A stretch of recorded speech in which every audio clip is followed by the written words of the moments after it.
राम राम मंडळी, आज आम्ही जाणार आहे आमच्या गावच्या जत्रेला.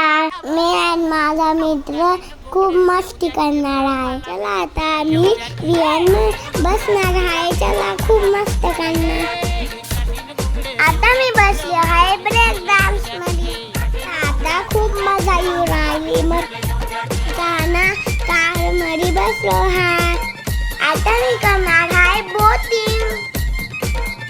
मला बोटिंग करायला खूप आवडतं. तर मी बसणार आहे ट्रेन मध्ये. माझी फ्रेंड साईसा भेटली. मी आणि कानाने घेतली लाईटवाली तलवार. मी दोघं त्याच्यासोबत खेळतो होतो. आम्ही त्याला आता गणतो. आम्ही चाललो आहे जत्रेवरून स्वीट पोटॅटो खायला, मोमोज खायला. वाव, स्वीट पोटॅटो खूप एम्मी. Bye bye.